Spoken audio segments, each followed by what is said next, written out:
ఈ జాతికి మాతృదినోత్సవం అని ఎక్కడ లేదు. ఈ జాతిలో ప్రతి క్షణం అమ్మకి నమస్కారమే.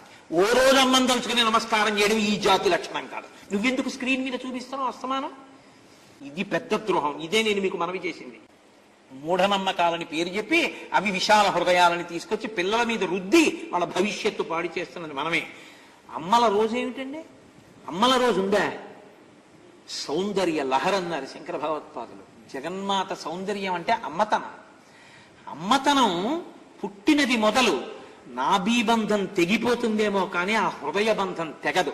కట్టెలలో కాలిపోవలసి వచ్చిన కొడుకు పెట్టినటువంటి అగ్నిహోత్రానికి కాలిపోతుంది తప్ప ఆవిడ ఇంకా ఏ అగ్నిహోత్రానికి కాలడాన్ని కూడా ఇష్టపడదు. అమ్మంటే అమ్మ చచ్చిపోవడం అన్న మాట అంటూ ఉంటే ఎప్పుడంటుందంటే, నాన్న నా ఆయుర్దాయం నువ్వు పోసుకుని బతకరా అంటుంది తప్ప నేను బతకక్కర్లేదు నాన్న, నువ్వు బతికితే చాలంటుంది.